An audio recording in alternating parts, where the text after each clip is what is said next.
Eu gosto de conversar com jornalistas que sempre têm uma visão interessante do que está acontecendo no Brasil, especificamente, que tá uma doideira isso aqui, né? Bom, vamos começar então sobre o que aconteceu lá em Brasília. Rememora, do que você está falando? Cara... Só para eu entender, então, pra gente saber do que está falando. Entrou uns caras lá em Brasília, lá, uns supostamente manifestantes, tem gente chamando de tudo quanto é nome, terrorista, de golpista, de um monte de coisa. Não acho que esses adjetivos aí estejam incorretos, pelo menos para uma parcela dessa galera. E... cara, eles invadiram tudo, quebraram tudo, cagaram na mesa do Alexandre de Moraes. Basicamente, foi isso que aconteceu, não sei se você tá sabendo. Agora que você rememorou, eu tô puxando pela memória, sim. Cara, a minha primeira pergunta sobre esse assunto cara, todo mundo imaginava que ia acontecer essa porra. Por que tava tão despreparado, por que tava tão desguarnecido aquilo ali, cara? O que será que tava acontecendo? Bom... Foi surpresa. O que me surpreendeu foi as pessoas ficarem surpresas, eu acho. Aqui em São Paulo, toda vez que tem uma manifestação, a polícia se prepara para a manifestação. Não é? Tem uma manifestação que sobe a Consolação, que entra pela Paulista, tem milhares de policiais de um lado e milhares de policiais de outro. E tem todo um sistema de comando preparado para agir assim ou assado, deste jeito ou de outro jeito, dependendo do que ocorra na rua. Em Brasília não teve nada disso. O que me chama muita atenção, porque a inteligência da polícia, a inteligência do sei lá, o ministério de não sei o que lá, não sabia que... Cara, aconteceu igualzinho nos Estados Unidos, né? E com um presidente que, assim, o Bolsonaro que faz uma certa mímica de Trump. Então é natural que os apoiadores façam uma certa mímica de trumpistas também. E cara, eu só tava esperando o dia mesmo. Então, mas veja, tem uma diferença importante entre o que aconteceu aqui e o que aconteceu lá. Lá aconteceu numa quarta-feira, com o Congresso trabalhando e contando os votos da eleição. Aqui aconteceu no final de semana, ninguém trabalhando, e eles invadiram os 3 prédios. Executivo, Legislativo e Judiciário. Eram poucos, 4 mil pessoas... Qualquer estádio de futebol, de qualquer estado brasileiro, num jogo disputado, tem 30 mil, 40 mil pessoas. E por que eles não quebram o estádio? Por que eles não vão para cima da polícia? Multidão é o maior desafio da polícia. Como você controla a multidão? Então, o desafio e a polícia, ou a força de segurança, para usar a expressão, ela tem que exercer produzir um sentimento de que não dá para encarar, que é basicamente isso. Porque se quiser encarar, você engole o policial, come a bala dele e você faz tudo. Você faz churrasco com cavalo. Porque se tiver 40 mil pessoas, não há policial que segure. A não ser que comece carnificina. Não tem como. É na moral. Tem que ser na moral. Mas na moral tem que ter um quantitativo. Não dá para você segurar na moral, achar que um cara... Hoje surgiram umas imagens, ontem surgiram umas imagens meio de cima... São 4 mil, Igor. Vem cá. Você acha que os que fizeram aquilo são bolsonaristas? São 50 e poucos milhões de bolsonaristas. Não. Você acha que eles são manifestantes? Não, manifestantes é uma coisa muito bacana. Você pega uma faixa, uma placa. Aquilo ali é um bando de vândalo, arruaceiro. São 4 mil. 4 mil.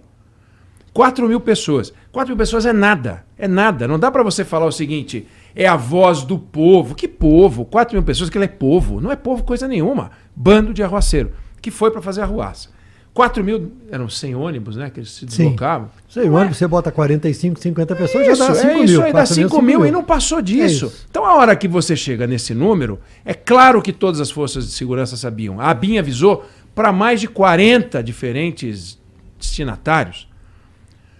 O secretário de Segurança, o governador, tem um áudio gravado conversando com o subsecretário de Segurança, dizendo, governador, estamos acompanhando, não está acontecendo nada. O governador, até estranho esse áudio, quando você vê que ele depois foi afastado, né? Porque o áudio dele, ele fala, ele foi trouxa. Você pode falar, ele é um idiota.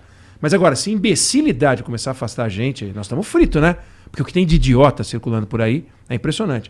Bom, você começa a ver aquele deslocamento, aquilo ali, como é que você podia saber que eles iam quebrar o palácio, o Congresso e o Supremo. Você não pode ter que saber que eles vão quebrar. Você tem que imaginar que eles vão sempre quebrar em qualquer momento e se preparar para aquilo.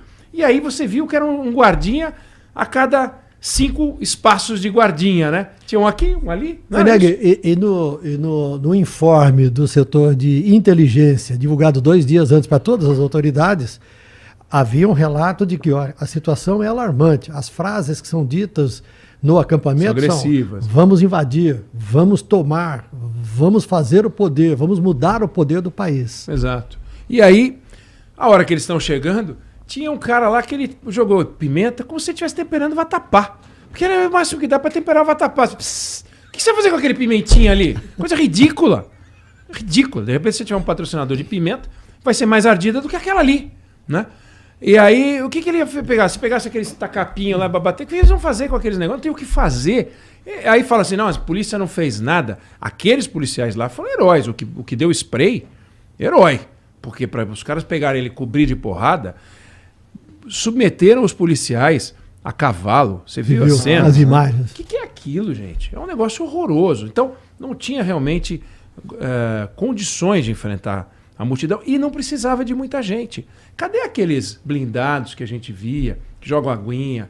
Cadê os helicópteros descendo naquele gramado de rapel? Uns não tem conversa. E quando a gente viu as imagens já de ontem, né? Um grupo de policiais dentro do Senado. A coragem ali. Contendo um grupo muito maior de invasores.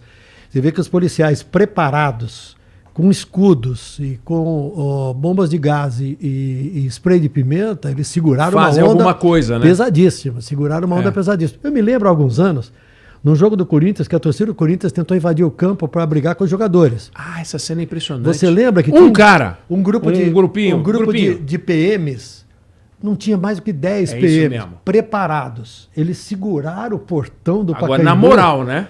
E aí, na coragem. Eles iam para cima e voltavam com uma certa formação, mostravam que eles tinham conhecimento e sabiam o que estavam fazendo e o que deviam fazer. E eles seguraram, contiveram os torcedores e não houve invasão de campo. Ou seja, em alguns momentos, quando a gente vê as imagens de Brasília, a gente nota que existiam policiais preparados, num grupo muito pequeno, mas faltavam policiais. Foi uma coisa lamentável. Agora, o que eu acho que é importante é a gente tomar cuidado com as conclusões que a gente tira disso. Aqueles caras têm que identificar um por um, botar todo mundo em cana, rigor da lei, e é o que a lei mandar. Acabou. Agora, em nenhum momento a democracia brasileira esteve em risco. Veja só, quando é que você pode ter a certeza que a democracia não está em risco? Quem é que baixou um decreto fazendo a intervenção no Distrito Federal? Foi o subcomandante Marcos? Não, foi o presidente Lula. Foi cumprido o decreto? Foi cumprido o decreto. O Alexandre de Moraes mandou prender 315 mil pessoas, 30 governadores, como ele sempre faz. Foi cumprido? Foi cumprido. Afastaram o Ibanez, mandou prender o comandante da PM. Ou foi o subcomandante Marcos que estava lá no Supremo? Agora nós trobamos. Não, cumpriram. Né? No Congresso Nacional falou Rodrigo Pacheco, falou Arthur Lira ou o subcomandante Marcos. Não. Então, as instituições, elas estavam representadas pelos personagens que tem que ser e todo mundo cumpriu. Então, agora, você não pode pedir para que o vândalo não faça vandalismo. Porque se ele não fizer vandalismo, ele não é vândalo, por definição. Você não pode ficar com raiva do bandido porque ele rouba. Você tem que ficar com raiva quando a polícia, que é paga para organizar, não organiza. Então, o problema é o Estado não agir de um jeito organizado. Mas a democracia não ficou em risco. Eu acho importante a gente deixar isso claro. O fato de atacarem os prédios não atacaram as pessoas. A democracia não depende daqueles prédios para funcionar. Se dependesse daqueles prédios, a gente teria um problema muito grave.